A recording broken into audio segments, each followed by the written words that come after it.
Hello everybody, मेरा नाम है विशाल। आप सबका स्वागत है स्टॉक बॉक्स के बिजनेस स्टैंडर्ड एनालिसिस वीडियो में। यहाँ पर हम एनालाइज करते हैं बिजनेस न्यूज़पेपर्स के कुछ बहुत ही बढ़िया आर्टिकल्स को।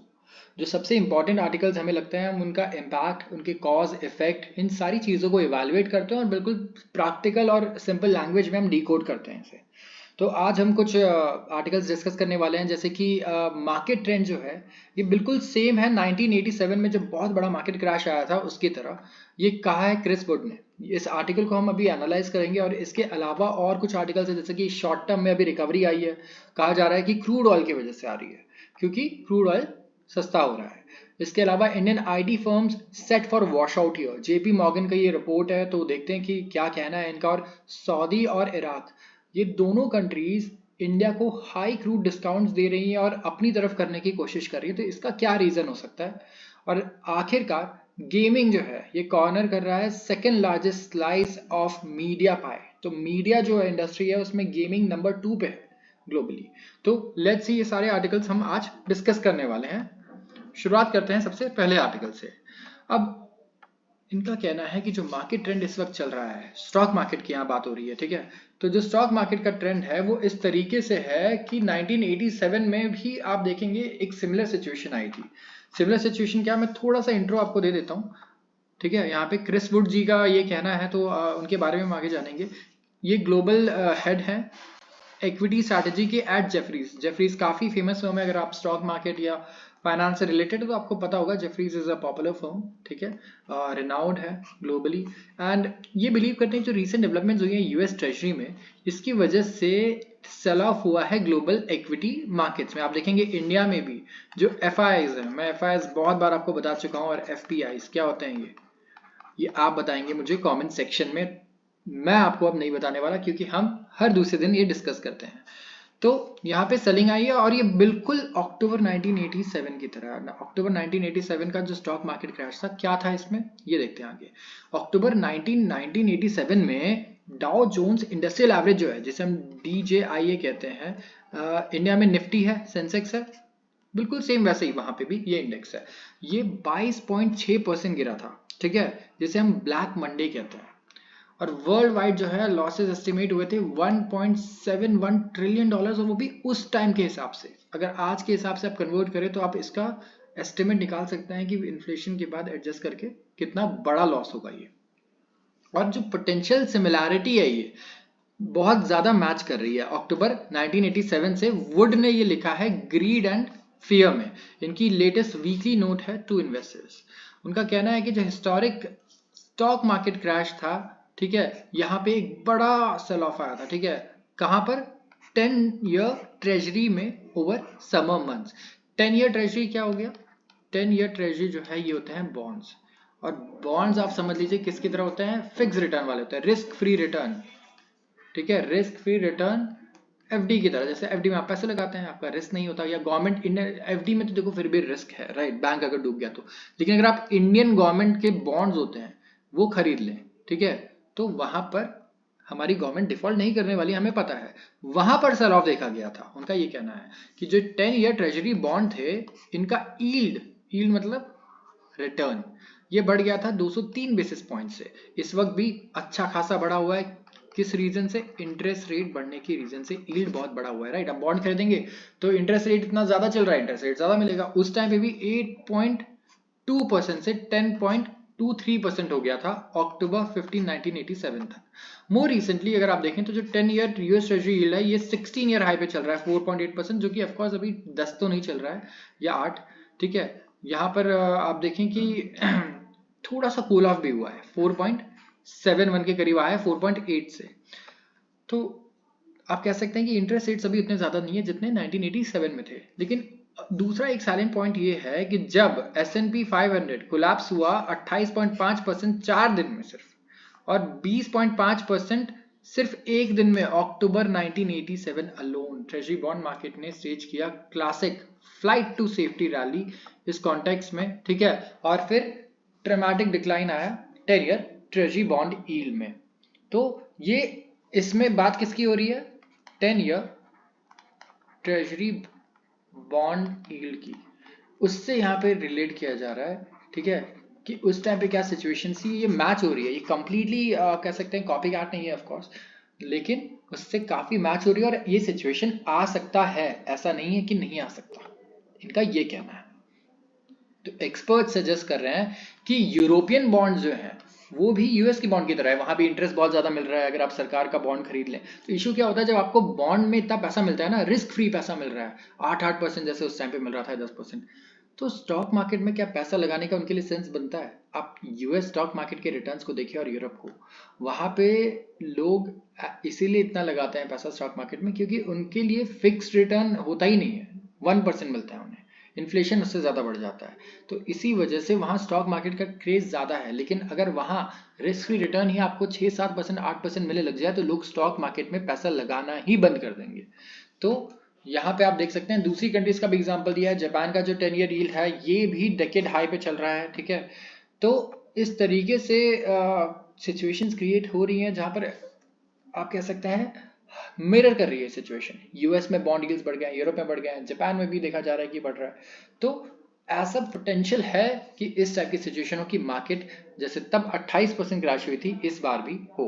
तो जो नियर टर्म इम्पैक्ट है ग्रीड एंड फियर के स्टिल एंटिसिपेटेड फेड फजिंग का, ठीक है, of its 2% inflation target will confirm that treasury bonds will most likely all other group of 7 government bonds are in a bear market as has been greed and fears view since early 2020। इनका कहना है कि ठीक है, जो ये bonds हैं, जो बॉन्ड मार्केट है इस वक्त ये है बेयर मार्केट में। बेयर मार्केट किसे कहते हैं, एक होता है बुल, एक होता है बेयर। बुल मतलब जब मार्केट बढ़ रहा हो और बेयर मतलब जब मार्केट नीचे गिर रहा हो। तो इनका कहना है कि ये बेयर मार्केट है, ठीक है, इनका व्यू ये है और ये बिलीव करते हैं कि जो बेयर मार्केट व्यू है ट्रेजरी बॉन्ड्स का, इसे सपोर्ट कर रहा है breaking of trend line in long term chart of 10 year treasury bond yield. जो यील्ड है, जो रिटर्न है, जो इसका जो ब्रेक आप कह सकते हैं ट्रेंड लाइन है, ठीक है, और ये ब्रेक हो रहा है यहाँ पे इनका कहना है।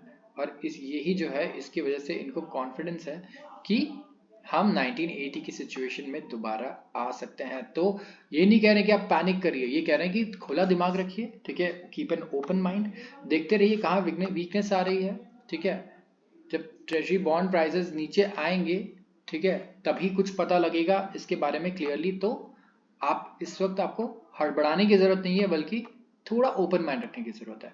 अगला आर्टिकल है markets recover as crude oil prices plunge. आप देखेंगे 2 दिन से निफ्टी सेंसेक्स दोनों बढ़ रहे हैं, तो इससे बहुत ज्यादा प्राइसेस डिस्कस करने की जरूरत नहीं है।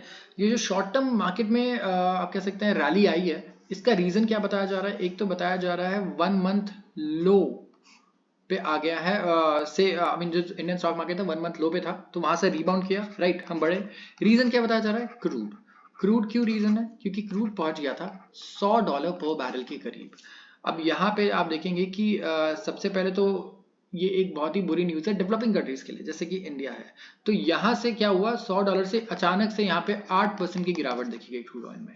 तो इसीलिए आप कह सकते हैं कि एक रिट्रीट आया इसमें और इन्वेस्टर्स ने थोड़ी सी चैन की सांस ली। इसके अलावा रिट्रीट आया यूएस के बॉन्ड यील्ड्स में।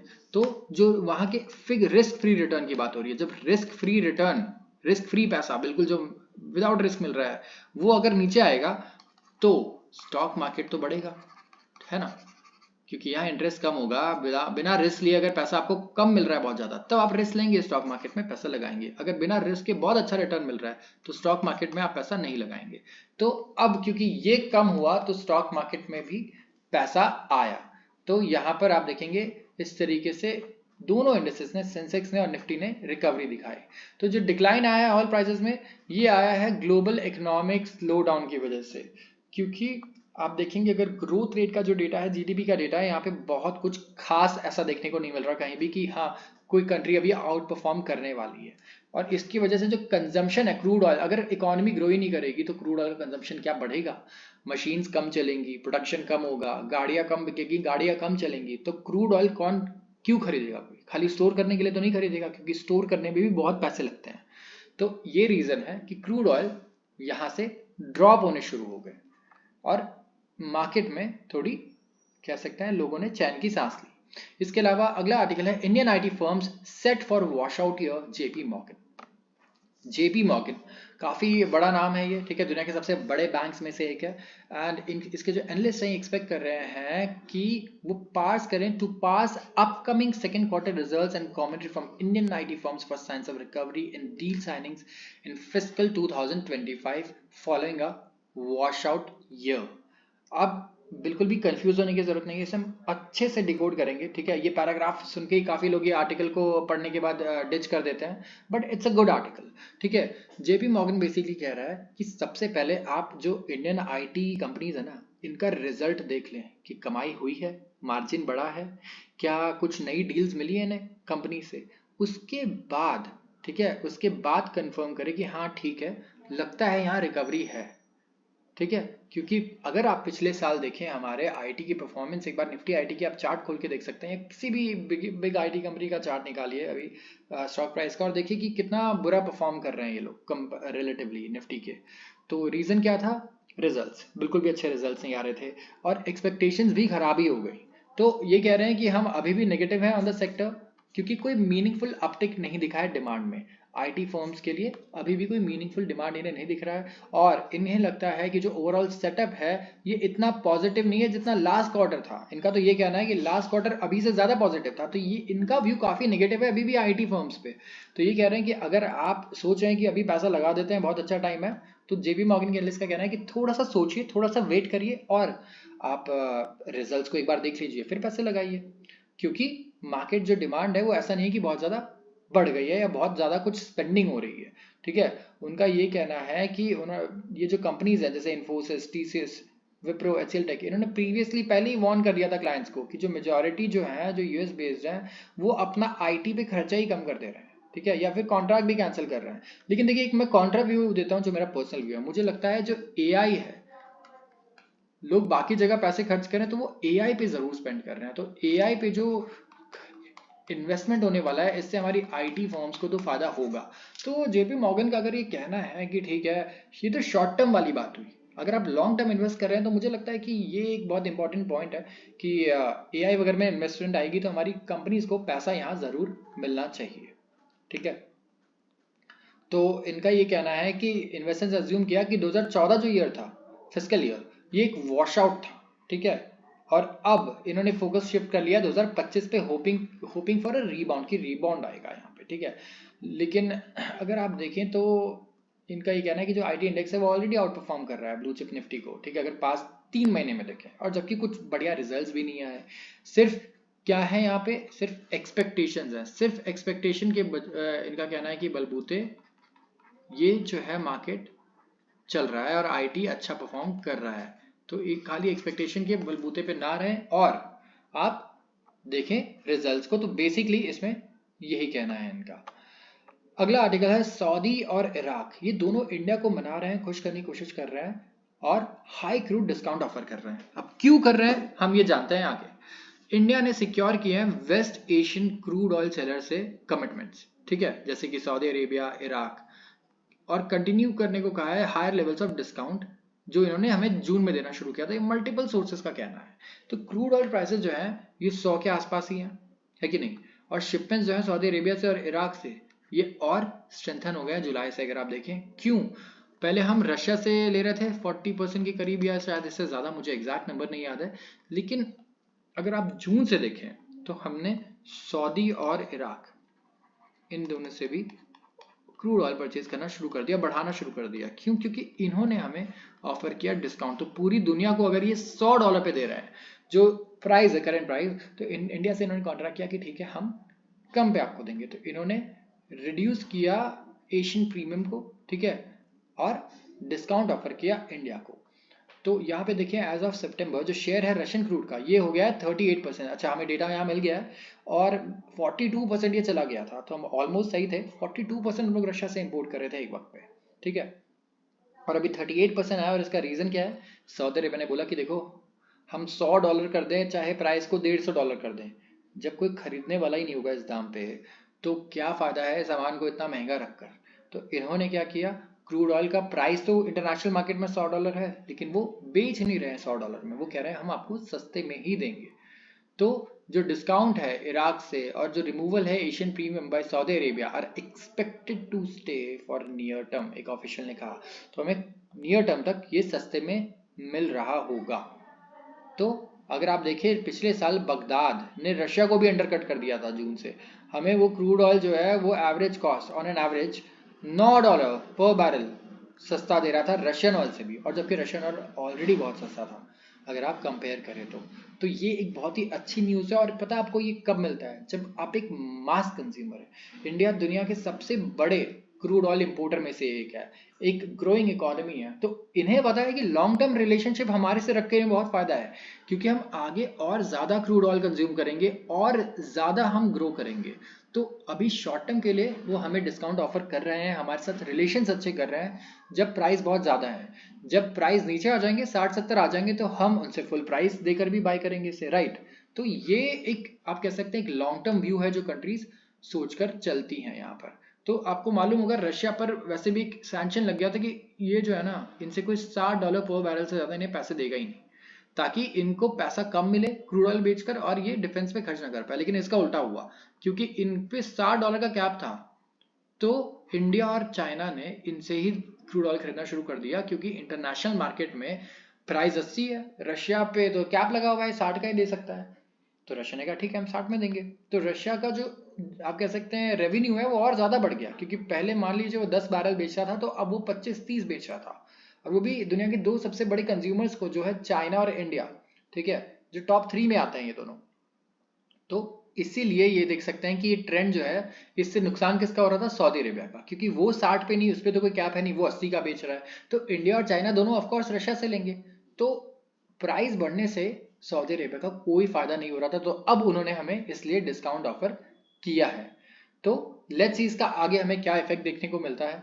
आते हैं अगले आर्टिकल पर। यह है gaming corners second largest slice of media pie. ठीक है, ये बात हो रही है मीडिया पाई मतलब media industry, media and entertainment. ठीक है, तो ये जो सेगमेंट है ये $246 बिलियन का है ग्लोबली। 2022 में था ये data. Behind online videos $306 billion. ये अब हम आगे डिस्कस करेंगे कि क्या बता रहा है। तो गेमिंग बहुत बड़ा है, लेकिन कितना बड़ा है? अगर आप देखें इन गेम एडवर्टाइजमेंट को ऐड करें और जो मनी कंज्यूमर पे करते हैं, इससे गेमिंग इंडस्ट्री ने बनाए $246 बिलियन ग्लोबली 2022 में। ये सेकंड है ओनली टू ऑनलाइन वीडियो, जिसे मिला $306 बिलियन इन एड और पे रेवेन्यू में। ठीक है, सेम ईयर की बात हो रही है 2022 की। अगर आप देखें तो अभी निखिल कामत जो है जीरोधा के फाउंडर हैं, को फाउंडर हैं, उनका भी अभी एक रीसेंट इंटरव्यू था और उन्होंने खुद कहा कि इंडिया में भी वो गेमिंग इंडस्ट्री पे बहुत ज़्यादा बेट कर रहे हैं। He is very bullish on gaming industry and काफ़ी सारे इंडियन गेमिंग स्टार्टअप्स में उन्होंने पैसे लगाए और कंपनीज में भी। तो मैं आपको ये नहीं कह रहा हूँ कि आप भी जाके आज गेमिंग कंपनीज में इन्वेस्ट करिए, बट ज़रूरी से नज़र में रखिए कि इंडिया में डिफेंस अच्छा स्पेस है, पीएसयूज बहुत अच्छे हैं, बैंक्स अच्छे हैं, लेकिन गेमिंग एक बहुत ही छोटे लेवल पर है अभी। और यहाँ पर भी जो ग्रोथ का पोटेंशियल है ये बहुत ज़्यादा है। तो यहाँ आपको जो स्टॉक्स मिल सकते हैं मे बी वो आपको मल्टी बैगर स्टॉक्स मिले। तो इस बात का आपको ध्यान रखना है। अगर आप देखिए गेमिंग में आपने अभी देखा होगा GTA 5 नाम का एक गेम लॉन्च हुआ, जिसने शायद या GTA 6, sorry I can not recall, यहाँ पर बिलियंस ऑफ डॉलर्स की सेल हो गई। $1 बिलियन का रेवेन्यू उन्होंने शायद 2-3 दिन में ही जनरेट कर दिया। तो आप एक प्रोडक्ट बनाएं जिससे $1 बिलियन का रेवेन्यू अगर आपको 1-2 दिन में आ जाए, तो सोचिए कितना पॉपुलर है ये। और उसके बाद उसमें एड्स होंगे, इन गेम परचेज होंगे, जैसे पबजी में लोग स्किन्स खरीदते हैं, वर्चुअल होती हैं स्किन्स, राइट। और ये रियल कपड़ों से भी ज़्यादा महंगी आती हैं। तो अगर आप किसी ब्रांडेड शर्ट को खरीद रहे हैं तो शायद वो 2000 की, और पबजी में मिलने वाली स्किन के लिए लोग 15, 20, 25 हज़ार भी खर्च कर देते थे। ठीक है, तो इस टाइप का इसमें क्रेज है। तो इसमें कुछ एग्जाम्पल्स दिए गए हैं इसी तरीके से, जो मुझे नहीं लगता कि बहुत आपके लिए इंपॉर्टेंट होगी, क्योंकि इंडियन कंज्यूमर के पॉइंट ऑफ व्यू से हम देखना है। तो एक छोटे से इस चार्ट को देखते हैं। ठीक है, ये देखिए, मैं थोड़ा जूम इन कर देता हूँ यहाँ पर। तो गेमिंग मार्केट का रेवेन्यू देखिए, यहाँ पे दिया है 2018 से 27 का। कंज्यूमर स्पेंड और एडवर्टाइजिंग, ये देखिए कंज्यूमर स्पेंड 143, 21 हुआ एडवर्टाइजिंग से पैसा। अब ये देखिए ये ट्रेंड कैसा है, ये बढ़ते ही जा रहा है, बढ़ते ही जा रहा है। और जो एस्टिमेट्स हैं इसके ये हैं 339 के 2027 तक। यहाँ पर देखिए इनका ये मानना है कि 2025, 26 और 27 में ये ट्रेंड जो है ये फ्लैट हो जाएगा। मतलब कंज्यूमर जो गेम पे है वो तो लिमिटेड खर्च करेंगे, जो एड है इसमें अच्छी इन्हें ग्रोथ मिलेगी। तो ये देखिए एड का जो ग्राफ है ये अच्छा खासा यहाँ से चलता रहेगा ऊपर की तरफ। इसके अलावा अगर आप देखते हैं तो गेमिंग के जो रेवेन्यू है बाई सेगमेंट, तो मोबाइल गेम्स है यहाँ पर काफ़ी पॉपुलर है, राइट। इंडिया में तो काफ़ी पॉपुलर है। कंसोल हो गया, पीसी हो गया, वीआर तो बहुत छोटा है। देखिए ये येलो कलर का आप देख पा रहे होंगे, वीआर अभी डेवलप हो रहा है ये। उसके बाद क्लाउड भी अभी बहुत छोटा है, और इन गेम एड एक बहुत बड़ा सोर्स है रेवेन्यू का। एड्स देखकर भी कई लोग कुछ क्रेडिट्स लेते हैं, उससे वो स्किन खरीदते हैं। अब ग्लोबल रेवेन्यू देखा है मीडिया टाइप से, तो जो पे टीवी है, ठीक है, ये ब्लैक कलर में है, ऑनलाइन वीडियो है ये ऑरेंज में, ठीक है, ये गेम्स है, सिनेमा है और म्यूजिक, ठीक है। तो आप ये कंपैरिजन देख सकते हैं, 2027 तक इनका मानना है सबसे बड़ा शेयर होगा किसका, ऑनलाइन वीडियो का। इसके दूसरे नंबर पे होगा गेम्स का, ठीक है। तीसरे नंबर पे आता है क्या, पे टीवी, और लास्ट में जो दो बचेंगे वो होंगे म्यूजिक और सिनेमा। तो ये डोमिनेट करते हुए देखेंगे आपको, और ये ऑलरेडी डोमिनेट कर रहे हैं, बट इनकी ग्रोथ देखिए आप कितनी कांस्टेंट ग्रोथ ये एस्टिमेटेड है। तो काफ़ी कह सकते हैं पोटेंशियल है इसमें, और इंडिया जैसी कंट्री में तो काफ़ी पोटेंशियल है। अगर आप ग्रोथ की बात करें तो बहुत ही कम गेम्स हैं यहाँ पर अभी जो हमारी इंडियन कंपनीज बना रही हैं, ठीक है। बहुत ही कह रहे हैं बहुत ज़्यादा रिसर्च या इन्वेस्टमेंट अभी इसमें यहाँ नहीं हुआ है, अभी भी बाकी है होना। तो अगर आपको वीडियो पसंद आई हो तो ज़रूर इसे लाइक करें, इस चैनल को सब्सक्राइब करना बिल्कुल ना भूलें। एंड हम रोज़ मिल सकते हैं इस वीडियो में, अगर आपको पसंद आए तो आप रोज़ देखिए और कुछ नया सीखिए। धन्यवाद।